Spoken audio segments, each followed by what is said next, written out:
प्रेम आहे, प्रेम मनात आहे एवढं म्हणून चालत नाही आजकाल. ते प्रेम दिसायला पण पाहिजे, ते प्रेम व्यक्त पण झालं पाहिजे. आता हे प्रेम व्यक्त करत असताना जर समोरच्याला समजणाऱ्या भाषेत आपण व्यक्त केलं तर त्याचा काहीतरी उपयोग आहे. नाही तर आपण प्रेम व्यक्त करतो पण समोरच्याला ते कळतच नाही, कारण त्याची भाषाच वेगळी असते. तेच आज आपण समजून घेणार आहोत या व्हिडिओमध्ये, की नेमकी प्रेमाची भाषा काही आहे का, आणि असेल तर ती कोणती आहे. आणि ते समजल्यानंतर आपली प्रेमाची भाषा कोणती आहे आणि आपल्या जोडीदाराची प्रेमाची भाषा कोणती आहे हे समजून घेऊया आणि प्रेम व्यक्त करूया. प्रेमाच्या 5 भाषा सांगितलेल्या आहेत. त्यापैकी सगळ्या भाषांमध्ये आपण बोलत असतो, पण आपली एक भाषा ना थोडी डॉमिनंट असते, की बहुतेक वेळा या भाषेतनं आपण प्रेम व्यक्त करतो, किंवा आपल्याला या भाषेत प्रेम जर व्यक्त झालं तर ते अधिक आनंददायी असतं, अधिक आपल्याला आवडणारं असतं. अशा 5 भाषा सांगितलेल्या आहेत मानसशास्त्रामध्ये. त्यातली जी पहिली भाषा आहे ना ती आहे वर्ड ऑफ ॲफर्मेशन. शब्दातनं प्रेम व्यक्त होणं. शब्दातनं प्रेम जेव्हा आपण व्यक्त करतो त्यावेळेला समोरची व्यक्ती किती किती आपल्यासाठी महत्वाची आहे, तिच्याबद्दलचे जे काही प्रेमाच्या भावना आहेत त्या आपण शब्दाच्या माध्यमातून व्यक्त करत असतो.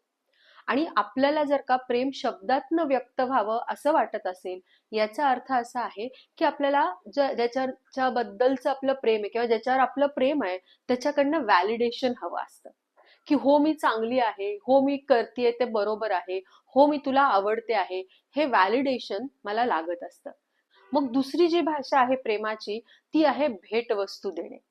भेटवस्तू किंवा गिफ्ट सगळ्यांनाच आवडतात, पण काही लोकांना प्रेम व्यक्त करायचं म्हणलं की ते मे बी गुलाबाचं फूल आणतील, किंवा काही वस्तू घेऊन येतील, है ना. पण काही जणांना असं वाटतं की कशाला खर्च करायचा आहे, काय त्यांनी होणार आहे. जर जर असे वेगवेगळे विचार असतील तर याचा अर्थ ज्याला गिफ्ट द्यायला आवडतं त्याची प्रेमाची भाषा ही वस्तू स्वरूपात देण्यामध्ये आहे. पण वस्तू रूपाने आपलं प्रेम व्यक्त करतो त्यावेळेला आपण ते प्रेम जे आहे ते स्मृतीत राहावं, या हे आपल्यासाठी खूप महत्वाचं असतं, की अरे आपण हे केलं होतं, आपण हे दिलं होतं. हे व्यक्त करण्याची ही पद्धत आहे. आपली आहे का आपल्या पार्टनरची आहे हे आपण तपासलं पाहिजे. तिसरी जी प्रेमाची भाषा आहे ना ती आहे काम करण्याची, सर्व्हिस. एकमेकांसोबत कृती करण्याची. म्हणजे मदत करणं असेल, घरकामामध्ये मदत करणं असेल, ऑफिसच्या कामात मदत करणं असेल, अगदी छोट्या छोट्या गोष्टी घर आवरायच्या बाबतीत मदत करणं असेल. माझं तुझ्यावरती प्रेम आहे हे सांगण्यासाठी ज्या व्यक्तीवरती प्रेम आहे त्या व्यक्तीची कामं करणं, या माध्यमातनं प्रेम व्यक्त केलं जातं.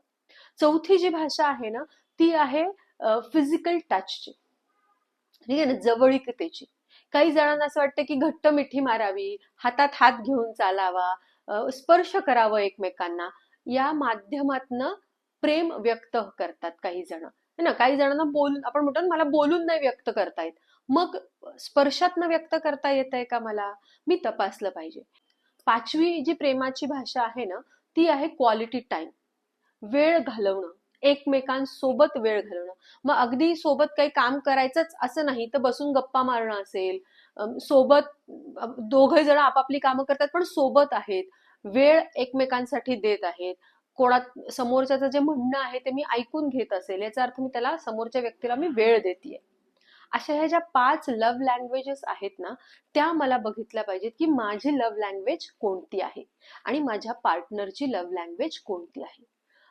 माझ्या पार्टनरची जी लव्ह लँग्वेज आहे ती माझी असेल तर फारच चांगलं, कारण मग कम्युनिकेशन चांगलं होतंय. पण त्याची जर का वेगळी असेल किंवा तिची जर का वेगळी असेल तर ती आपण भाषा शिकूया. प्रेम असणं यासोबतच प्रेम व्यक्त करणं हेही तितकंच महत्वाचं आहे.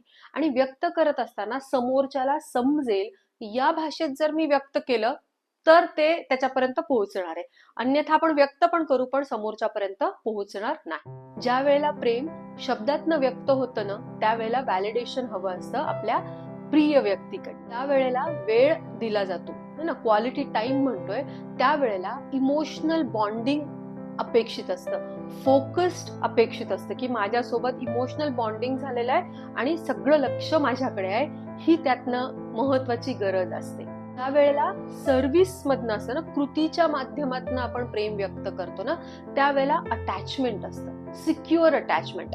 माझ्यासाठी जर कुणी काही करत आहे, काम करत आहे, कृतीतनं व्यक्त करत असेल प्रेम, तर अटॅचमेंट जी आहे ना ती सुरक्षित अटॅचमेंट तयार होत असते. ज्या वेळेला वस्तू दिल्या जातात, भेटवस्तू दिल्या जातात, त्यावेळेला त्या स्मृती ज्या आहेत त्या साठवायच्या असतात, म्हणून ती लव्ह लँग्वेज त्यांची असते.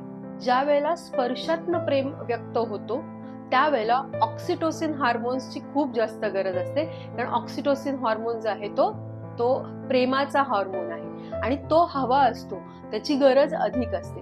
त्यामुळे माझ्या गरजा आणि माझी भाषा ही सोबत सोबत जाते. आपली जी भाषा आहे ती आपण समजून घेऊया, आपल्या पार्टनरची भाषा समजून घेऊया आणि व्यक्त होऊया. आपण हा व्हिडिओ शेवटपर्यंत बघितला त्याबद्दल खूप खूप धन्यवाद.